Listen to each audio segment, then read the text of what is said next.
France 24 et RFI présentent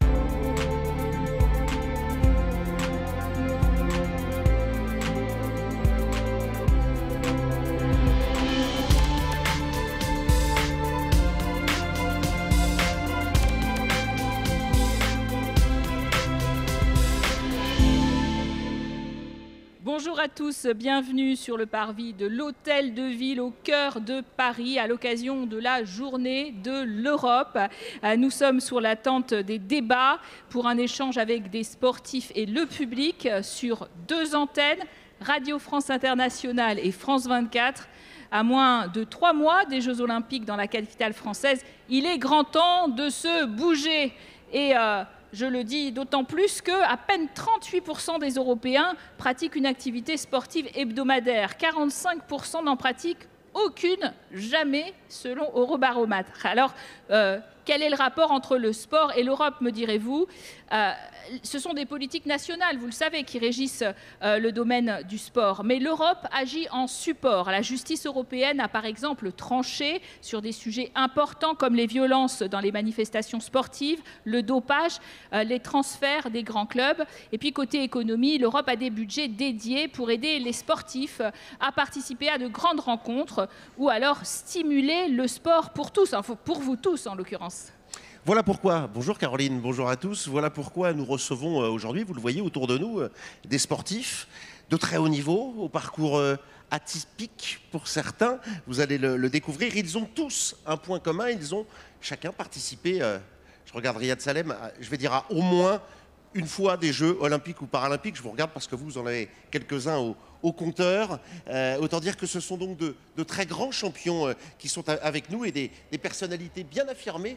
Vous allez le découvrir et surtout, on va tout de suite voir s'ils ont des choses à nous dire. Riyad Salem, bonjour. Je vous ai interpellé déjà bonjour. Il y a quelques secondes. Vous allez participer à vos 6e Jeux paralympiques après... Alors faites le compte et rendez-vous compte surtout. Atlanta en 96, Sydney en 2000, Athènes en 2004. Ça, c'est 3 Jeux paralympiques pour le compte du basket fauteuil. Vous me corrigez si je me trompe, bien sûr. C'est parfait jusqu'à maintenant. Et puis ensuite, vous passez au rugby fauteuil. Oui, ça existe aussi, le rugby fauteuil. Et là, ça concerne Londres en 2012, Rio en 2016. Et donc là, vous serez encore lors des Jeux de Paris avec l'équipe de France. La sélection n'est pas terminée, mais on aura la sélection au mois de juin. L'équipe de France est sélectionnée puisqu'elle est championne d'Europe. Mais là, au mois de juin, après le tournoi au Canada, on aura la finalité officielle des joueurs qui partiront pour les Jeux. Mais pour l'instant, on est dans la course et on est en bonne position. Alors à vos côtés, Laura Georges, bonjour. Vous êtes aussi en notre compagnie, ancienne internationale de football. Vous êtes d'ailleurs aujourd'hui secrétaire générale de la FFF depuis 2017. Vous avez participé aux Jeux de Londres en 2012, où j'ai envie de dire l'équipe de France a échoué à la plus mauvaise place, c'est ça? Racontez-nous. C'est vrai qu'on était... en 2012, l'équipe de France féminine se qualifie pour ses premiers Jeux Olympiques. Et on joue pour cette 3e place. Et à la dernière minute, on concède un but du Canada. Et on termine à cette 4e place. Ah oui, la médaille en chocolat, c'est la pire place, hein, en effet. Ça, c'est sûr. Alexis Anquincan, bonjour. Bonjour. Vous êtes triathlète handisport, multiple champion de France, d'Europe, du monde de paratriathlon. Vous êtes surtout champion paralympique en titre de cette folle discipline, on le rappelle, hein, qui allie natation, vélo et course. Vous avez glané l'or à Tokyo en 2021. On se souvient de ce décalage d'un an pour cause de Covid. C'était des jeux un petit peu particuliers, sans public. Vous venez de signer Ma rage de vaincre, sorti le 10 avril chez City Éditions, dans lequel ce livre vous expliquez la dinguerie, parce que c'est bien de cela dont on parle, la dinguerie de ce sport. Oui, je pense qu'il faut être un petit peu dingue pour faire du triathlon. C'est sûr que c'est un sport qui demande énormément de polyvalence, énormément d'investissement. Et ma foi, c'est un super sport, donc je le recommande à n'importe qui. Voilà, situation de handicap ou pas, on peut tous faire du triathlon et c'est vraiment un sport qui pousse à aller de l'avant et voilà, qui a un vrai rapport aussi avec l'écologie, l'environnement et tout ça. Donc il y a plein de thématiques à balayer autour de ce sport. Vous n'êtes pas fou, donc? Pas totalement, en tout cas, je pense pas, mais oui, là, il faut un petit peu pour partir sur un projet paralympique et tout ça. Oui, il faut un petit peu quand même l'être. Alors, Sarah Danint, bonjour à vous aussi. Vous êtes, en ce qui vous concerne, escrimeuse, médaillée de bronze par équipe en 2004 aux Jeux d'Athènes, 2 fois championne du monde en équipe en 2005, 2008, et vous êtes reconvertie alors dans le domaine de la tech en project manager. J'imagine que vous allez suivre de très près quand même ces Jeux Olympiques à venir. Vous êtes toujours mordue, non ? Ah oui, carrément. Je continue à soutenir mes collègues que j'appelle régulièrement et que je vois régulièrement, mais pas qu'à l'escrime, au basket, au judo, au triathlon, au para, un peu de tout, parce que je suis vraiment une vraie mordue pour le coup, effectivement. Et puis j'ai hâte aussi qu'on ait les jeux chez nous, quoi. C'est quand même incroyable. Et en plus, ce sont les premiers jeux paritaires, donc let's go, quoi. Sarah sera consultante pour Radio France Internationale, pour le groupe, en compagnie de Françoise Mbango, athlète camerounaise, double médaillée d'or olympique. On a un sacré plateau et des consultantes pour parler de tous les sports, hommes et femmes confondus. On va faire un premier tour de table, Caroline, je crois, pour essayer de connaître un peu mieux, encore une fois, ces invités. Riyad Salem, on l'a dit. J'ai oublié de dire tout à l'heure, vous avez aussi des records en natation. Vous allez être porteur de la flamme olympique. Ça, c'est très prisé en ce moment, faut le reconnaître. Les places sont chères. Je vois ça, oui. Et c'est vrai que c'est un honneur de pouvoir porter cette flamme qui symbolise tellement, et cette lumière qui porte la paix, et on en a tellement besoin aujourd'hui. Donc je suis très très fier. Et c'est vrai que, juste pour redonner une petite information, mes premiers Jeux, c'était à Barcelone, mais j'étais athlète non officiel en natation, et je faisais découvrir le handithlon, qui était 1,5 km de natation et 15 km de fauteuil. Donc j'avais un peu cette folie à l'époque aussi de plusieurs sports. Donc moi j'ai fait du triathlon, mais avec des décennies décalées. Vous êtes né à Monastir, pour qu'on comprenne un petit peu mieux ce qui vous est arrivé à Monastir en Tunisie, sans main ni jambes, à cause d'un médicament. Il me reste un petit morceau de main, mais oui, quand même. Oui. À cause d'un médicament, un antinauséeux, thalidomide. La thalidomide, oui. Oui, c'était les scandales de l'époque, thalidomide, Distilbène, voilà.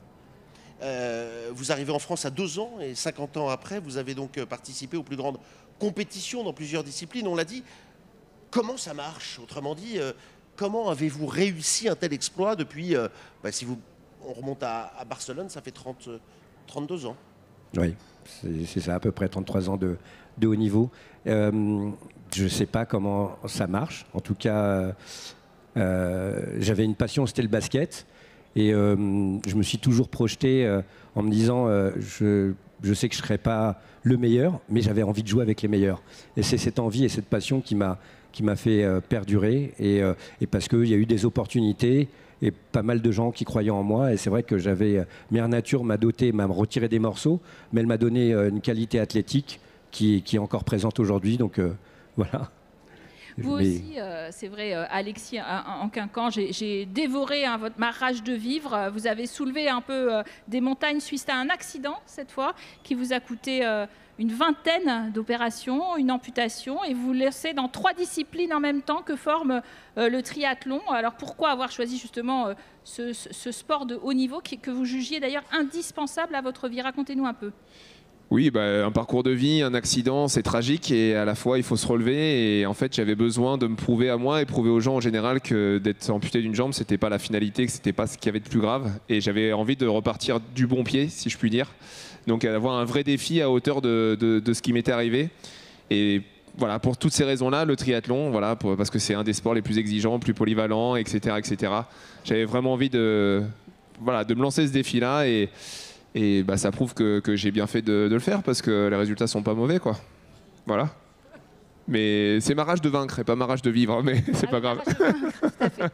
Les deux d'ailleurs, les deux. Oui, ça marche dans les deux sens. Ça coïncide. Il faut un peu des deux pour réussir tout ceci. Laura Georges, vous savez tout de la difficulté d'être une femme dans le sport, la discrimination, les moqueries sans doute, en tout cas à vos débuts. Vous manquiez de confiance en vous, vous dites jeune, et de modèles féminins dans le foot. Comment avez-vous surmonté tous ces obstacles? C'est bien l'expression, surmonter ces obstacles pour devenir la grande championne que vous êtes encore. Eh bien, c'est vrai que j'ai eu la chance très jeune j'ai débuté le football à l'âge de 12 ans, mais c'est vrai que très jeune, j'ai eu le soutien de mes parents. Et je remercierai jamais assez mon père et ma mère d'avoir accepté en fait d'avoir une fille qui avait envie de faire du sport, d'avoir un papa qui m'a amené à tous mes entraînements, à toutes mes sélections nationales, à tous mes déplacements. J'ai eu le soutien de mes parents, ça a compté énormément.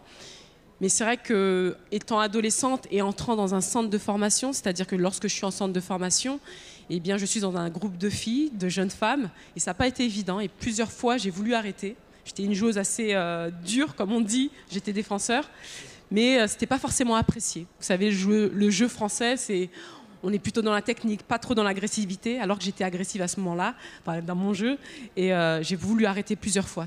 Pour moi, la compétitivité, ce n'était pas ça, selon moi. Mais après, j'ai trouvé des mentors, des gens qui m'ont encouragée, qui m'ont dit non, en fait, dans la vie, il faut que tu sois qui tu es. Tu n'es pas là pour ressembler à qui que ce soit, il faut que tu t'exprimes toi-même. Et donc, j'ai avancé avec des parents aimants et des soutiens, des gens qui m'ont accompagnée et qui ont cru en moi.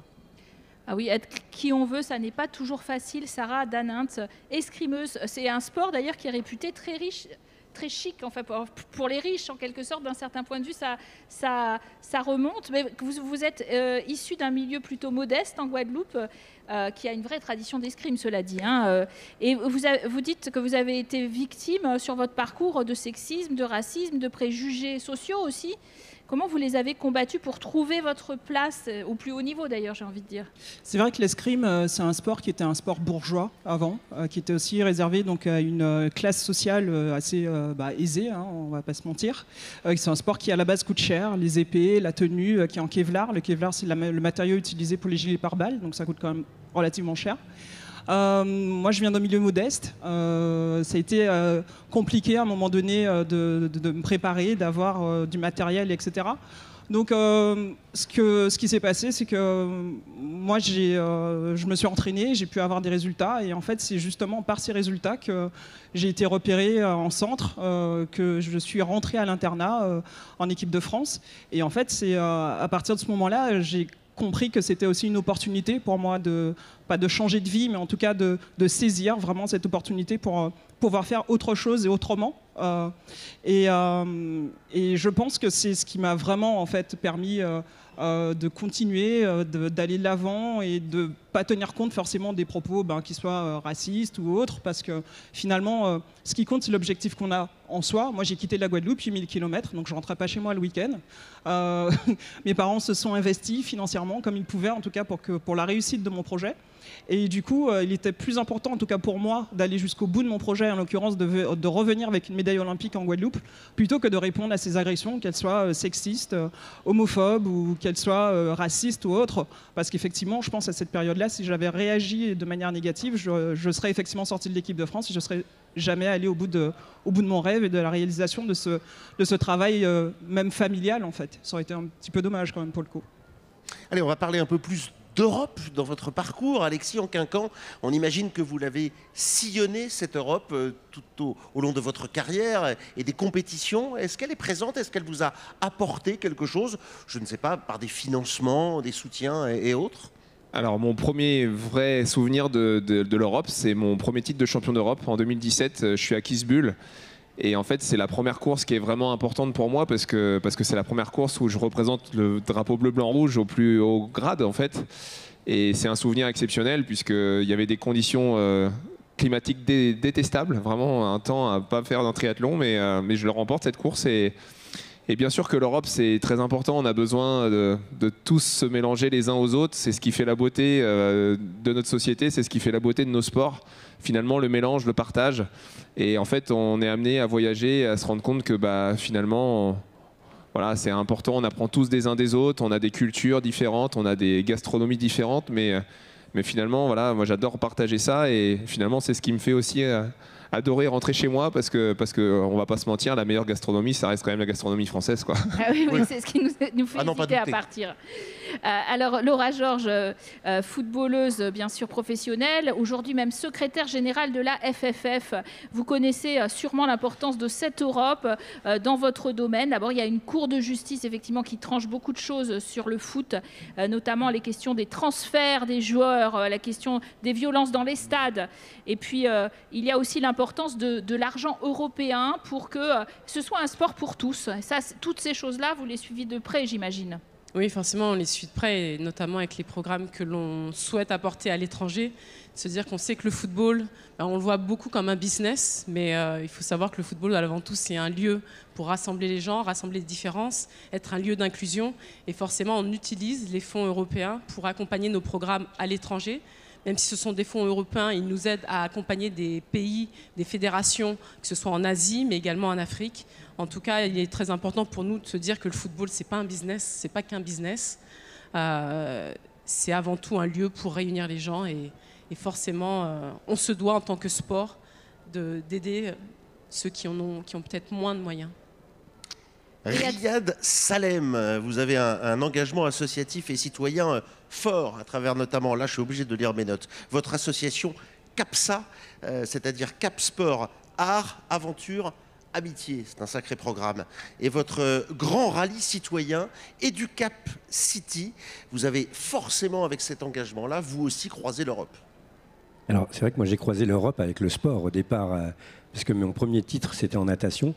Et l'Europe aussi, alors moi j'ai commencé le sport le siècle dernier, donc on n'avait pas la même monnaie. Et c'est vrai que quand on a pu avoir la même monnaie, c'était un peu plus simple. Et on a pu constituer aussi des équipes européennes au basket. Et c'est un avant-goût aussi des grandes compétitions internationales. L'Europe, elle est importante pour ça, pour forger notre jeunesse. Et puis après les amener aux championnats du monde, à la Coupe du Monde ou aux Jeux. Et c'est vrai que c'est assez important. Et j'ai toujours déploré qu'il n'y avait pas d'équipe européenne de foot, parce que je me dis comment on se rassemble derrière un drapeau quand on n'a pas une équipe. Mais j'espère que peut-être, grâce à toi, il y aura peut-être cette proposition. Et oui, avec EduCap City, l'Europe aujourd'hui, on a un lien, mais avec les institutions ici à Paris, à Place de la Madeleine, on a le centre, du moins je ne sais plus comment c'est le titre de ce lieu où on peut visiter un peu l'Europe. Et il y a le bureau de l'Europe. Mais c'est vrai qu'on n'a pas encore fait des demandes de financement au niveau de l'Europe, mais c'est une très bonne idée. Là, on est là pour ça, si on peut aider. Mais c'est super, grâce à ce plateau. Ça sert à ça. Cette émission sert à ça. Faites même une demande de subvention sur nos antennes. C'est encore mieux. Vous avez raison. La demande est passée. Surveillez votre boîte aux lettres ou votre compte en banque, pourquoi pas, dès la semaine prochaine. Non, mais j'espère même que dans toute l'Europe, la jeunesse fera ce rallye EduCap City pour aller à la rencontre des institutions, des associations, des entreprises. C'est vraiment un super rallye. Et là, en ce moment, il y a 1100 gamins à Issy-les-Moulineaux qui sont en train de gambader, faire de l'éducation par le sport pour découvrir tout ça, pour découvrir leur cité. Et que vous irez rejoindre en mototaxi rapidement. Je Absolument. rappelle que le centre dont il parle à la Madeleine est à visiter, c'est Europa Experience. C'est un très beau centre, on apprend plein de choses sur l'Europe en effet, où il y a plein de manifestations et plein de rendez-vous et de rencontres. Alors, Sarah Danint, vous êtes escrimeuse qui avait opéré effectivement une reconversion dans le domaine de la tech. J'ai envie de vous demander d'abord si vous vous sentez européenne, quel a été l'apport de l'Europe dans votre parcours ? Oui, alors je viens de la Guadeloupe. C'est vrai que moi, les compétitions, on les faisait plutôt dans la Caraïbe et un peu aux États-Unis. Et c'est vrai que j'ai aussi, comme les autres, rencontré l'Europe, en tout cas par les compétitions, dans un premier temps. La majorité des compétitions d'escrime se passent en Europe, justement, où le niveau est aussi plus élevé, plus fort, même plus fort qu'un championnat du monde ou que de Jeux Olympiques, vraiment. Ah oui, donc le niveau européen est très très fort, tout comme dans beaucoup de sports, en fait, dans le volley, dans le hand, l'escrime et autres. Ça marche le foot aussi, ouais, ouais. exactement. Très... Un peu moins au basket, mais on est quand même pas mauvais pour le coup. Oui, et puis aujourd'hui, reconverti dans la tech.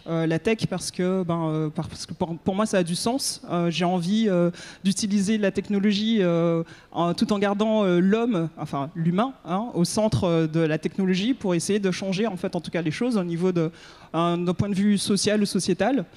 Et pourquoi la tech en Europe? Parce que c'est aussi important pour moi. Parce qu'on est aussi dans une société où des algorithmes ou des applications sont conçus généralement par le même type de personnes, le même type de profil, des hommes blancs, cisgenres, d'une quarantaine d'années, qui ont fait les mêmes études, qui pensent de la même manière. Souvent américains d'ailleurs. Exactement. Et c'est important pour moi aujourd'hui de me dire que je contribue à ce que serait-ce au niveau européen, que la tech change et que dans 10 ans, on puisse retrouver, que ça soit une recherche sur le web ou en utilisant Instagram, des profils qui nous ressemblent, qui ressemblent vraiment à la société, des femmes, des hommes, des personnes handicapées, des albinos, des noirs, des gros, des arabes, un peu de tout, et que justement ces profils qui représentent vraiment la société ne soient pas invisibilisés. Donc la tech, mais aussi dans l'Europe, parce que pour moi, ça a du sens. On peut applaudir. Et d'ailleurs, commencez à préparer vos questions, parce que nous allons prendre vos questions. Levez les mains, parce qu'il y a des jeunes filles qui vont dans la salle prendre vos questions. Levez les mains, proposer des questions. Je vois les jeunes hommes avec le t-shirt, justement, Erasmus. Les Erasmus ont toujours quelque chose à dire. Donc, vous avez la première question. Et puis dans cette salle-là, le monsieur aussi. Alors, monsieur, on lui passe un micro également. Voilà, allez-y, jeune homme. Je cherche. Voilà, Erasmus. Erasmus d'abord. Il cherche sa question. Ouais, je cherche la question. Ah, alors monsieur, allez-y. Moi j'ai une question très particulière. Je suis médecin du sport, et donc j'accompagne énormément de sportifs, à la fois valides mais aussi en situation de handicap. Et avec Riyad, on se connaît bien, on organise le 9 septembre prochain à l'UNESCO une rencontre qui va s'appeler Handicapacité, sport et travail. Ça veut dire quoi, handicapacité? Ça veut dire de mettre en avant le positif des gens qui ont un handicap plutôt que le négatif. Et donc je voulais avoir votre sentiment à vous, sportifs de haut niveau qui êtes présents avec nous, sur comment accompagner les gens qui ont un handicap pour qu'ils aient une meilleure inclusion à la fois dans le sport, par le sport, mais aussi dans notre société et dans l'entreprise. L'inclusion, je crois que c'est vraiment le maître mot. Pour ceux qui souffrent d'un handicap et pour également les sportifs valides. L'inclusion, c'est vraiment le mot fort, le mot important. Alors peut-être une réponse de mon voisin. Allez, Monsieur soyons fous. Quincan. C'est une bonne chose que cet événement ait lieu. Finalement, l'inclusion, c'est un domaine bien large. L'inclusion, il existe dans tous les domaines. On va parler de sport, mais finalement, on peut parler de niveau sociétal. Moi, en ce moment, je suis un peu tatillon à provoquer aussi les médias sur leur responsabilité de l'inclusion. Pourquoi? Parce que j'ai aucun problème à ce qu'il y ait des femmes, des très belles femmes qui présentent la météo le soir. Mais pourquoi demain on n'aurait pas quelqu'un en situation de handicap qui présenterait la météo? Merci. Voilà, un fauteuil roulant, une prothèse, plus vous allez banaliser ça à la télé, et plus ça sera banal. Aujourd'hui, si on regarde vite fait les choses, grosso modo, il y a la moitié de la population que vous pouvez traiter de handicapé. Pourquoi? Parce que vous-même, aujourd'hui, je vous considère un petit peu handicapé. Pourquoi? Parce que vous avez des prothèses sur les yeux, des prothèses de vue. C'est quelque chose qu'on a banalisé, qu'on a appelé des lunettes. Mais de base, des lunettes, c'est des prothèses de vue. Donc si demain, vous dites à la moitié de la population française qui sont handicapés, ils vont vous dire « mais n'importe quoi, c'est rien, c'est juste une paire de lunettes ». Bah moi, c'est rien, c'est juste une prothèse pour marcher, en fait. Vous voyez, donc l'inclusion, en fait, c'est tellement vaste. Et finalement, la parité homme-femme, la parité olympique-paralympique, tout ça, c'est des sujets qui n'ont même pas lieu d'être, en fait. Pour moi, il n'y a même pas de discussion à avoir. C'est qu'en fait, ça devrait être banal, rendu banal. Donc moi, l'héritage des Jeux de Paris, en fait, c'est ça. C'est qu'est-ce qu'on fait de cet héritage des Jeux? C'est enclencher derrière la banalisation, finalement, de la différence. Moi, je ne parle pas d'handicap. Riyad, pour moi, il n'est pas handicapé, il est différent. Il est différent parce qu'il se déplace différemment des gens. Mais c'est tout.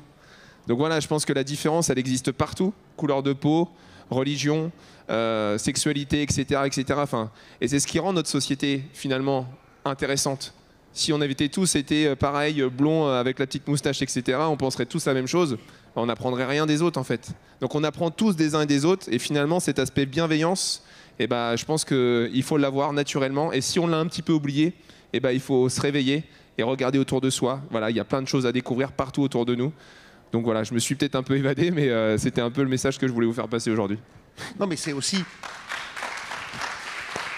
Riyad, vous n'allez pas nous dire le contraire.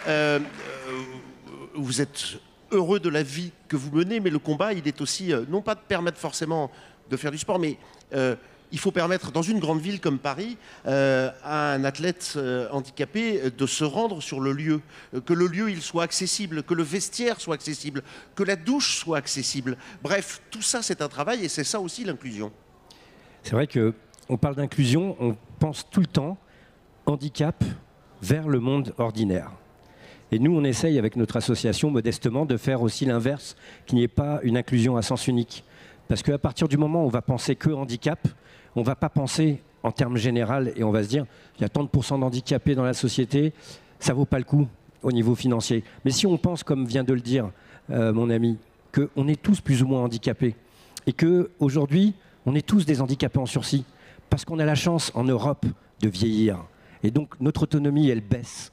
Et donc si on conçoit la vie, la ville, toutes les activités, les infrastructures, accessible aux personnes handicapées, on fait une inclusion inversée, comme on l'a fait nous. On met des personnes qui n'ont pas de handicap sur des fauteuils et on fait, au fait, le monde ordinaire vient dans le monde extraordinaire. Et en général, ça ne bloque personne, ça ouvre la porte à toutes les différences. Et on se bat pour que la différence soit la norme dans un pays civilisé. Alors vous disiez aussi peut-être inclusion, c'est pas seulement le handicap finalement. Les préjugés, ils sont multiples et cela aussi, le monde du sport doit haut et fort finalement les combattre. Oui, totalement. En fait, le sport, c'est une petite société dans la société. Hein. Donc, tous les biais, tous les freins qu'on voit dans la société, on les retrouve forcément dans le sport ou dans d'autres, ou de la tech ou dans d'autres domaines. Que ce soit, encore une fois, le sexisme, l'égalité salariale. Je vous donne un exemple. Moi, en tant que médaillé olympique, donc on est quand même des milliards sur Terre, quelques milliers à avoir fait les Jeux et encore quelques milliers à avoir été médaillé olympique. Et en fait, en tant que médaillé olympique, moi, j'avais le même salaire qu'un champion de France. Juste parce que j'étais une femme, ce qui est quand même inadmissible. Donc, toutes ces inégalités qu'on retrouve dans la société tous les jours, on les retrouve forcément dans le sport et ailleurs. Et pour revenir sur ce que dit le futur président, parce que franchement, c'est royal. Non, j'exagère, mais c'est vraiment top. Enfin, si on arrive à penser aussi la société de cette manière, en se disant que... moi, je suis totalement d'accord avec ce que tu viens de dire, parce qu'il y avait... Dans le projet de Paris 2024, on parle d'égalité, effectivement, hommes-femmes sur le nombre d'athlètes présents, mais il y avait aussi ces questions d'accès au métro, etc., où on a pris du retard, où il y a une question d'argent, je ne sais pas exactement ce qui s'est passé, mais en tout cas, ce qui a été annoncé ne sera finalement pas vraiment validé, quoi, en tout cas. L'accessibilité, très clairement, comme exemple. Et du coup, moi aussi, je m'inquiète et je m'interroge aussi par rapport à ce qui va se passer après les Jeux, tout comme il y avait cette question de, on aura autant d'athlètes hommes que d'athlètes femmes. Moi, je m'attendais à ce qu'il y ait une politique, une communication sur le fait qu'il y ait plus d'entraîneuses, plus d'arbitres femmes dans d'autres sports, qu'il y ait plus de femmes qui soient peut-être formées aussi à des postes de dirigeantes de fédération. Enfin, je m'attendais à ce qu'il y ait une politique sportive, sociale, enfin quelque chose vraiment de plus engageant avant les Jeux qui se mettent en place. Donc peut-être que c'était une mauvaise idée de ma part. Peut-être que ça se fera après les Jeux. Mais du coup, je suis impatiente de voir aussi ce qui se passe pendant et après ces Jeux-là. Sarah Danint vous interpelle aussi en tant que femme, justement, Laura Georges, ce qui est mis en place par rapport justement à leur place, par rapport effectivement à une vision un peu inclusive du sport avant les Jeux Olympiques. Est-ce que ça vous satisfait à la Fédération française de football ? Alors c'est vrai j'aurais pu revenir également sur le sujet du handicap et effectivement c'est un de nos enjeux. Je veux revenir un peu sur ce sujet-là, la place du handicap dans la Fédération française de football. C'est vrai qu'on est en restructuration sur l'engagement de notre fédération. On se rend compte effectivement qu'il y a beaucoup de handicaps, que ce soit physique, cognitif. On a des joueurs et joueuses amputés, on a des joueurs de cécifoot ou autres.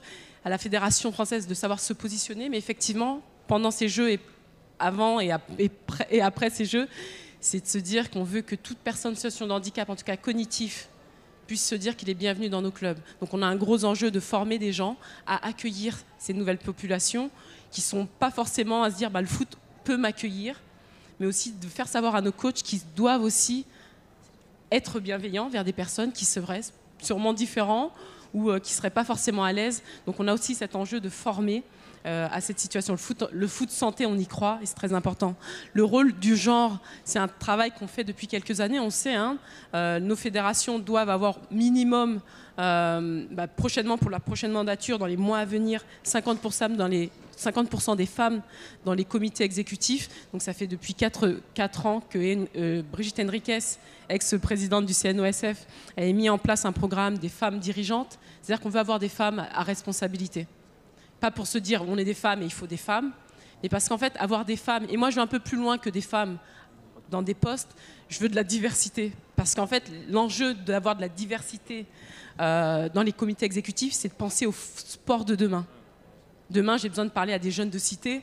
Est-ce que c'est un homme ou une femme qui va mieux leur parler ? Je ne sais pas. Mais peut-être des gens qui ont vécu dans certaines situations seront mieux à même de comprendre l'avenir de notre football, le gaming, les enfants en situation de handicap. Je veux des gens qui vivent des expériences différentes. Donc oui, il y a cet enjeu de femmes dirigeantes. On a lancé un dernier programme, les jeunes dirigeants de demain. Donc ce sont des jeunes avec des origines différentes, des orientations sexuelles différentes, qui ont des parcours différents.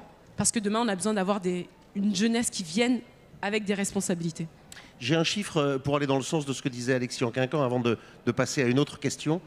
J'entendais il y a quelques semaines Michael Jérémiaz, que vous connaissez tous, para-athlète, dire que dans les 5 ans qui avaient suivi les Jeux de Londres en 2012, les Jeux paralympiques, 1 million d'emplois avaient été créés pour les personnes en situation de handicap.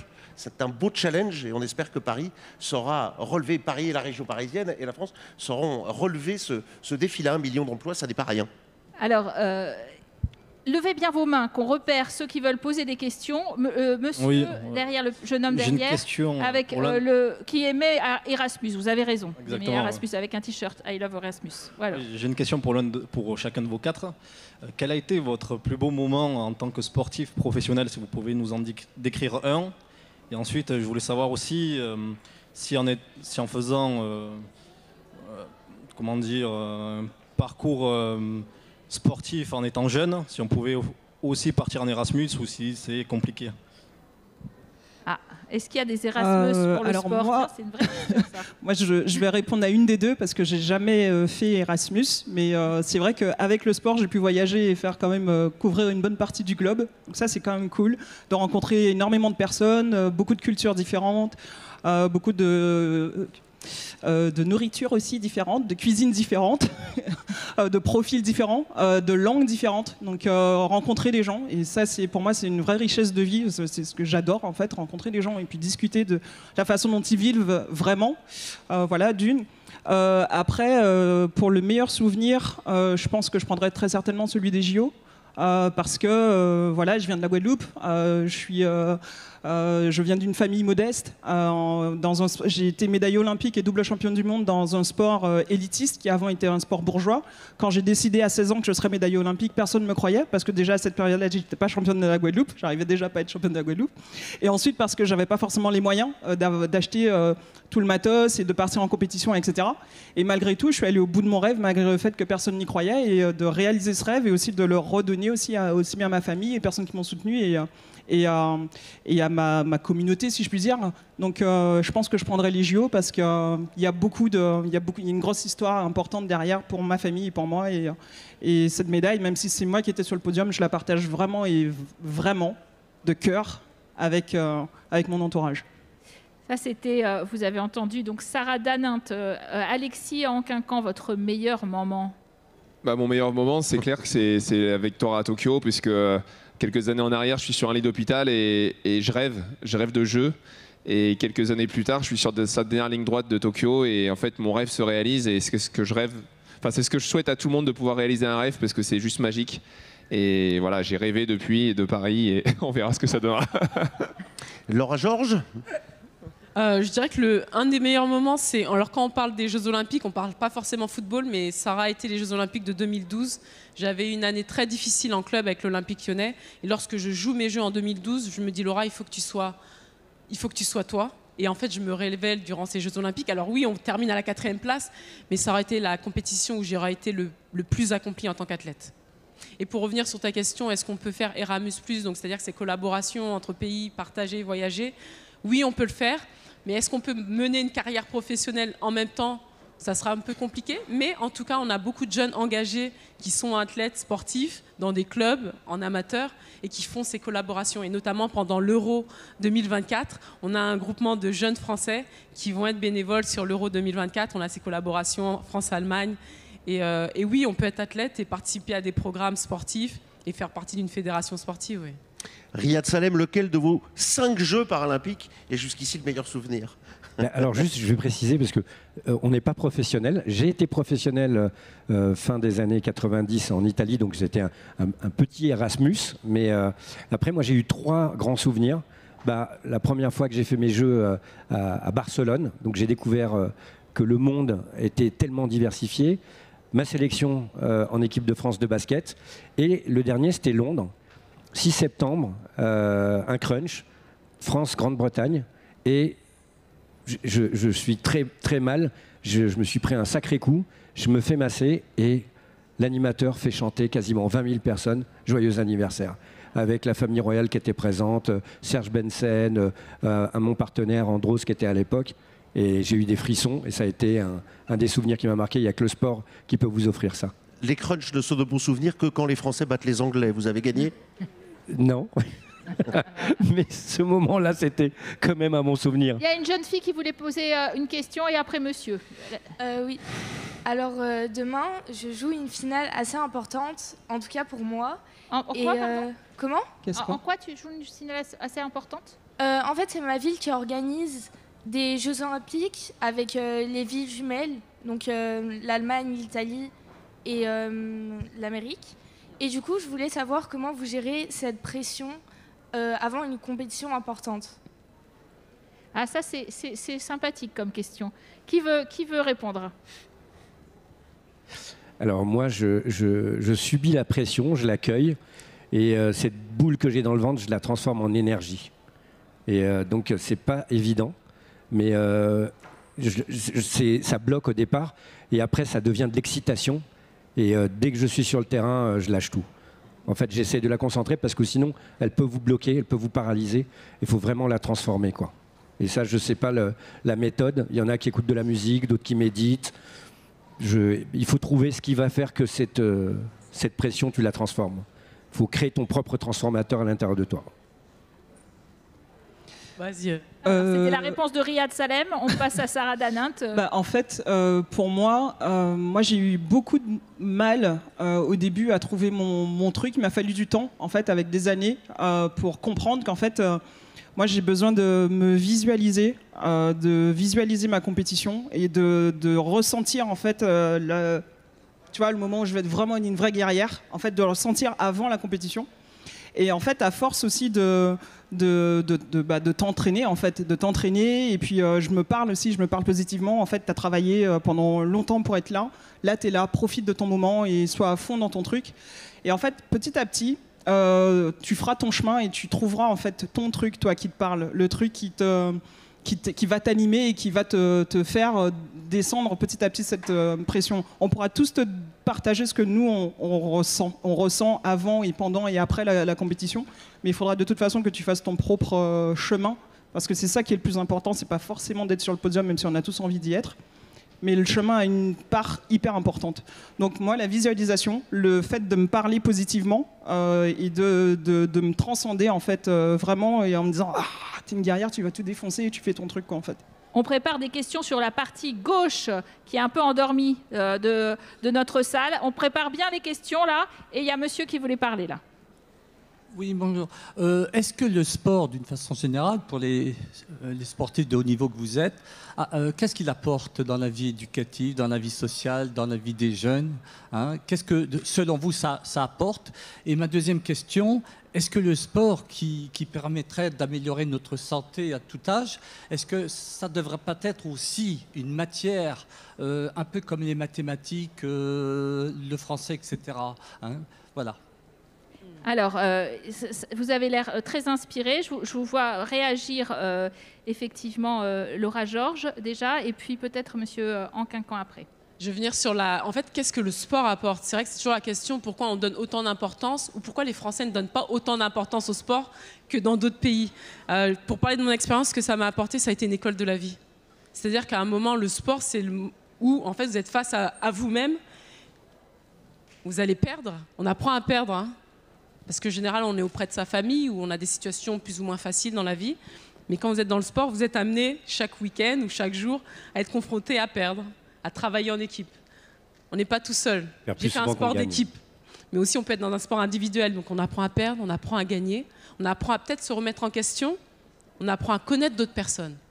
Et le sport, ce qui est intéressant, c'est qu'on est dans un lieu où on apprend des personnes on rencontre des gens avec des cultures, des valeurs différentes. Et là, on apprend à pas s'auto-centrer, mais à voir à l'extérieur.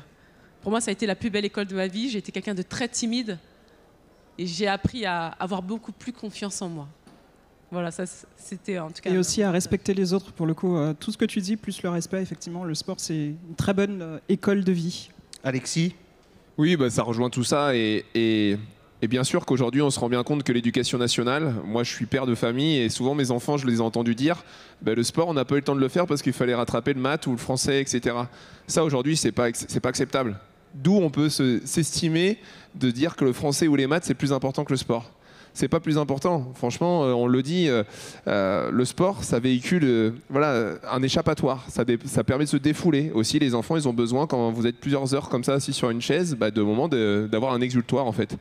Et voilà, et ça rejoint encore plus la politique de manger, bouger. Il y a des programmes qui sont là pour ça. Et voilà, c'est hyper important de prendre conscience de ça. Je pense qu'on a un peu de retard, mais qu'on prend de plus en plus conscience de ça. Les politiques ont l'air de se bouger de ce côté-là, et c'est très très important pour la suite, quoi. Après, je rajoute juste une petite phrase. Le sport, on a souvent tendance en France à imaginer que c'est juste formateur pour le corps. Mais en fait, non, ça l'est aussi pour l'esprit, la façon de penser, le mental. Quand on a une grosse échéance, quand on veut changer de poste et qu'on a, je sais pas, un produit qu'on veut sortir dans son entreprise et qu'on sait qu'on va avoir une grosse pression au niveau de sa hiérarchie, par exemple, le fait d'évacuer en faisant du sport, de se préparer mentalement, en fait, le corps peut aussi, lui aussi, amener à avoir un mental plus fort, justement, et prêt, en fait, à une grosse écéance, même professionnelle, en fait. Riyad Salem, je crois que vous vouliez répondre aussi. Oui, je veux répondre parce que vous avez demandé qu'est-ce que ça apporte. Comme on a dit, école de la vie, ça peut apporter aussi un sens. Parce que quand on n'est pas équipé intellectuellement au départ, parce que peut-être on est plus long, c'est pas qu'on n'est pas moins intelligent, c'est qu'on n'assimile pas les choses de la même manière que les autres. Le sport nous permet aussi de canaliser ça. Et il y a une chose, moi, j'ai vécu les deux.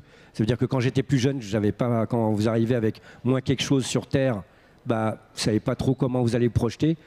Le fait de s'accrocher juste à une passion, ça vous donne déjà un objectif. Et j'ai eu des problèmes de santé il y a 2 ans, des problèmes cardiaques avec le Covid. Et le médecin m'a dit, si je n'avais pas fait de sport, vous ne seriez plus de ce monde aujourd'hui. Et juste un truc philosophique, le sport, ça reste le domaine où, quelle que soit votre langue, votre religion, votre culture, n'importe quoi, on joue les mêmes règles. C'est un des rares trucs. Vous avez vu, on a plein de religions, on a plein de diversité politique. Mais le sport, quand vous dites, les règles du jeu, c'est ça, tous les pays du monde se mettent à jouer comme ça. Et il ne faut pas oublier, on reste quand même des animaux, on est des mammifères, on a besoin d'aller conquérir, de batailler, de faire la guerre. Le sport, c'est une guerre pacifique. Pour ça, moi je dis, faites du sport, pas la guerre. Et ça n'a pas du sens aux gamins, parce qu'on a souvent des émotions. Et quand on va aller faire de la boxe ou quand on va courir, cette émotion, elle se pacifie. On est des mammifères, mais il y a des sacrés mammifères sur notre plateau. On est quand même contents. Et à gauche, vous avez préparé des coach la partie gauche. Parce que bon alors, ma partie à moi là. Laura Georges et Riyad Salem pour la partie gauche, Alexis et Sarah Danint pour la partie droite du public. Je réagis très vite par rapport à ce que vous venez de dire. Vous disiez que donc dans le sport, en fait, les religions, notamment, n'existent pas. Eh bien, ma question. J'ai pas dit qu'elle n'existait pas. Je dis on joue les mêmes règles du jeu. Oui. Donc ma question s'adresse particulièrement donc à Laura, notre championne footballeuse qui est donc à la FFF. Récemment, il y a eu une polémique il y a 2 ou 3 jours concernant la place de la neutralité religieuse dans le sport. Je trouve qu'en France, on subit beaucoup de pression de l'Europe, peut-être pas l'Europe telle qu'à 27, mais les pays européens qui, eux, acceptent quelques aménagements. Quelle est votre opinion? Moi, je trouve qu'en France, tous les jours, on essaye de céder sur cette place-là. Pour moi, un joueur n'a pas, qu'il soit d'une ou d'une autre religieuse, n'a pas plus de droits, et je ne vois pas pourquoi on doit aménager des jeux, des tenues, etc., pour certaines religions. Et puis il y a eu une polémique récente, donc je voudrais avoir votre avis.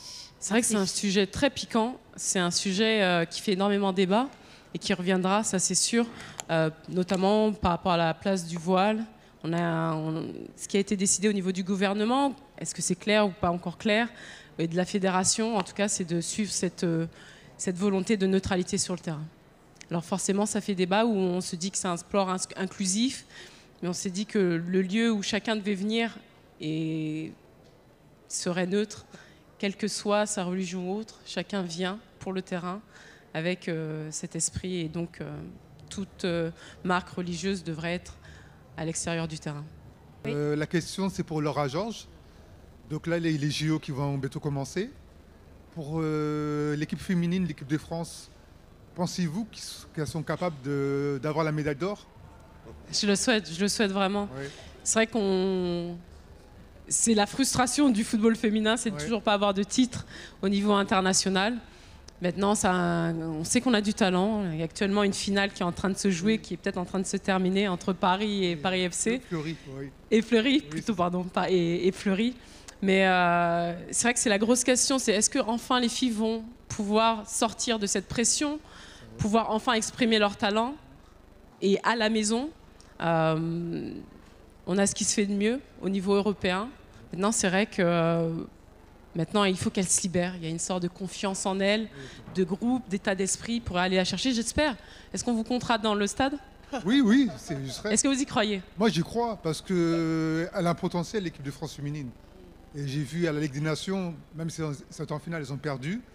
Mais je pense même dans la défaite, il y a l'espérance qu'elle peut engranger et qu'elle peut aller très loin.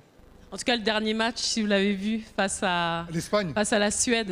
La Suède, ouais. Face à la Suède, nous a donné espoir de dire que... le but, ils ont gagné à l'extérieur 1-0 et de la combativité. Exactement, mais en tout cas, je pense que la finale de Ligue des Nations nous permettra d'aller loin. Voilà, merci. Merci à vous pour le soutien. Justement, d'ailleurs, on va faire un tout dernier tour de table très rapide pour qu'on sache de nos autres finalement champions ce qu'ils attendent de ces Jeux dans leur discipline ou plus globalement. Qu'est-ce que vous attendez, vous ? Alors, peut-être dans votre discipline, si vous le souhaitez, ou ailleurs ?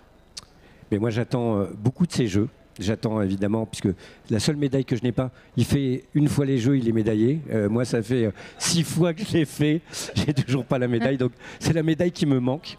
Donc, j'aimerais avoir cette médaille la plus belle d'ailleurs, et d'autant plus parce qu'il y a un morceau de la Tour Eiffel et je suis amoureux de la Tour Eiffel. Et après, par rapport à ce que dit Sarah, c'est vraiment de faire évoluer les mentalités. Parce qu'on parle d'accessibilité, l'accessibilité universelle. C'est vrai que les choix politiques à l'époque, ils ne se rendaient pas compte de tout ça, et j'espère qu'on va se saisir de ces Jeux, arrêter de critiquer ces Jeux parce que c'est une chance incroyable d'avoir ces Jeux dans le monde. Souvent, la France, on se croit le centre du monde, on ne l'est pas. Et aujourd'hui qu'on l'est, il faudrait vraiment l'assumer parce qu'on a une voix à porter. Je ne sais plus, j'entendais une émission et quelqu'un disait la France, c'est une idée, cette idée de la République, de l'universalité. Et je pense que cette voix-là, entre le communisme et le capitalisme, il y a une troisième voie. Et j'aimerais que cette troisième voie se fasse entendre et que chacun d'entre nous, avec sa différence, son handicap, son orientation sexuelle, sa religion, soit respecté et respecte les autres. Voilà, je rêve de ça. Merci, c'est une très belle conclusion. Vous attendez quoi, Alexis, en un mot peut-être En un mot, bienveillance. On a l'opportunité effectivement d'avoir des Jeux paralympiques pour la première fois en France, donc une ouverture d'esprit et je suis sûr que vous allez en prendre plein les yeux. Donc allez vous intéresser au parasport parce que voilà, il y a des athlètes de haut niveau. C'est pas de la pitié, c'est pas de la compassion, c'est du haut niveau, c'est du dépassement de soi que vous allez voir, de la sueur, de la souffrance. Donc c'est ça qu'on recherche nous, à vous faire véhiculer, à vous faire sentir ce que c'est. Et puis voilà, moi j'aimerais bien gagner l'or, ça serait bien. Et puis si je pouvais aussi être porte-drapeau de la délégation pour justement emmener avec moi Riyad et tout ça, ça serait cool. Donc voilà, c'est gentil. Mais voilà, donc voilà, tout ça et l'héritage des Jeux, comme je l'ai dit tout à l'heure. Voilà, votez pour moi. Et on parle beaucoup de la cérémonie d'ouverture des Jeux Olympiques sur la scène, on verra. La cérémonie d'ouverture des Jeux Paralympiques promet d'être grandiose aussi, défiler sur les Champs-Élysées quand on parle d'inclusion et de montrer au monde. Et la place de la Concorde entièrement dédiée aux para-athlètes, ça c'est un moment qui promet d'être exceptionnel. Alors soyons positifs pour ces Jeux, soyons positifs. Enfin. Sarah Danint, le mot de la fin. Alors oui, c'est vrai qu'on attend beaucoup de médailles, mais parfois on perd. On n'est pas forcément sur le podium. Et j'aimerais qu'il y ait beaucoup de plaisir et de soutien pour les athlètes, médaille ou pas médaille, qu'on puisse être fédérés en fait et qu'on soit tous ensemble. Encore une fois, médaille ou pas médaille, le plus important, c'est important d'avoir une médaille, hein, bien évidemment, mais c'est pas forcément le plus important. Et parfois, quand on n'a pas de médaille, on n'est pas forcément hyper soutenu. Et ça j'aimerais vraiment qu'il y ait ce truc collectif, ensemble, soutenir les athlètes et qu'on puisse partager de beaux moments ensemble, encore une fois. Et bien sûr, ce qui va derrière, ce qu'on vient de se dire, hein, c'est-à-dire aussi peut-être plus de femmes dirigeantes de fédération, peut-être plus de femmes arbitres sur des terrains de foot, peut-être plus de femmes... Voilà, et puis une égalité salariale aussi, c'est bien, ça fera pas de mal. Voilà, que les choses commencent vraiment à changer, mais pas juste au niveau communication, aussi dans l'action. Merci à tous. Saluons nos athlètes aujourd'hui qui étaient en notre compagnie et qui nous ont fait partager leur passion. Merci à vous de l'avoir suivi. Je rappelle à tout hasard, pour ceux qui ne le savent pas encore, les élections européennes qui sont un autre évidemment événement européen important, 9 juin prochain, un seul tour. Et les dates des Jeux, 26 juillet, 11 août pour les valides, les Jeux Olympiques. Et on n'oublie pas, bien sûr, 28 août, 8 septembre pour les Jeux Paralympiques. Tout ça à Paris et dans bien d'autres endroits encore. À très bientôt à tous sur nos 2 antennes. Merci.